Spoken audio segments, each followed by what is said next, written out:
Good evening and a very warm welcome to the second annual Rolling Stone UK Awards in collaboration with Volvo and Visit West Hollywood, supported by M&S, Connect Live and Moving Venue.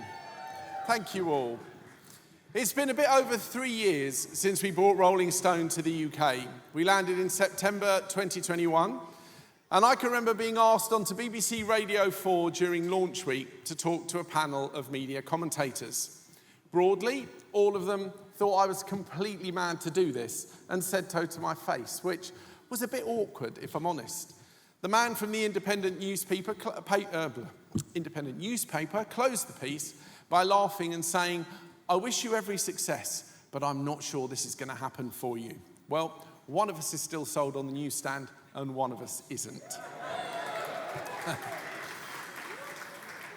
Better still, we have re-established the concept of a generalist musical title, including film, television and politics with a small p, as a premium print offering. And that's supplemented by a brilliant Rolling Stone UK app, housing the mag in digital form and a daily news feed. It's an ever-growing presence across online and social platforms too. Add in live events like tonight and a Future of Music showcase you'll see for the first time in April, supporting exciting new artists breaking through. And what we've built is a genuine, multi-platform, popular culture information source plugged into a global content sharing offering. That means not just taking what's being done over there and sharing it here, but also, most excitingly for me and for many in this room, it means telling stories from the UK that resonate around the world. Artists featuring in Rolling Stone UK and whose work we have championed have been picked up and amplified by our international Rolling Stone colleagues across 16 editions in 9 languages and American. It's the colour thing. That's not just a source of pride for us, it contributes to a global industry. According to figures published by UK Music just this week, the music industry's contribution to the British economy in 2023 was £7.6 billion, 13% up on 2022. The value of British music exports hit a new high, 4.6 billion from 4 billion last year, and the industry provides employment to more than 216,000 people. Film and high-end television production are worth another £4.25 billion. Now, it's not just about the money. Our music and entertainment culture is the envy of the world for its dynamism, its energy, and its diversity. But you know what? It is about the bloody money. 125 UK grassroots music venues closed last year, and 350 more are at risk as I stand here. 192 music festivals have disappeared since 2019, and 60 announced postponement or closure in 2024, and there is no help in sight. The current government's contribution to my modest business, having promised no rise in national insurance in July in its election manifesto, has been to raise employers' national insurance from April 2025. There's only 27 members of our team, but our overhead has just jumped by 30k a year. That's equivalent to losing one head, just to stand still. And we are a tiny, tiny cog in the machine.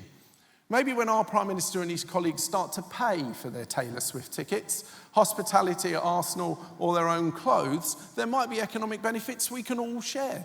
But until then, we are firefighting all over. We are creators fighting the tide to generate wealth, employment and value on a daily basis, and response there comes none. In the end, it's only us that can look after us. So Rolling Stone UK exists to celebrate, promote and uplift all of you. Which brings me back to tonight and the celebration of all celebrations, to acknowledge some of the most exciting artists and work of the past year. The room is packed with nominees and thereby winners, with hope in their hearts, giddy in anticipation and fueled by M&S wine. And do we have a show for you? 4 incredible live performances, 14 worthy award winners, 14 fabulous presenters, and all in the hands of the comic talent that is our brilliant host, Jade Adams, and all of that is to come. Now, serious point first though. When even the Mercury Prize can't get a sponsor for a ceremony, there can be nothing around our creative industries taken as certain. Our presence here certainly isn't, and so I would implore all of you to return the love and support of our partners tonight in making this happen. Go look at the extraordinary all-electric Volvo EX90 flagship on display outside. It's a masterpiece of Scandi cool awash with luxury, runs silently with zero emissions, and the Bowers & Wilkins sound system makes for a studio on wheels. Go visit West Hollywood, a Californian city all its own, a creative hotbed. Oh yes, a creative hotbed for people like us from Sunset Strip to the Troubadour. And for our US guests who've flown in to spend tonight with us, my special thanks. As Kathy Sledge would have it, we are family, and I wish you happy Thanksgiving and for coming to share it with us.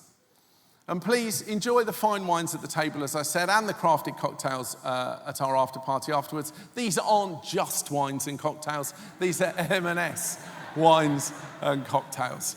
Dawn French and I, it transpires we're both Christmas fairies, it turns out.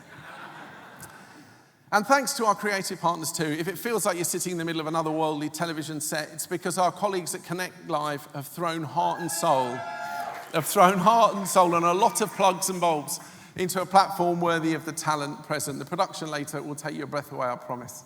And before that happens, our long-term partners at Moving Venue will deliver you a fantastic three-course dinner. All the more remarkable as this otherwise extraordinary roundhouse venue has no kitchens. These guys have to bring it all in, build it, and take it away again overnight. So thank you to all of our partners and sponsors.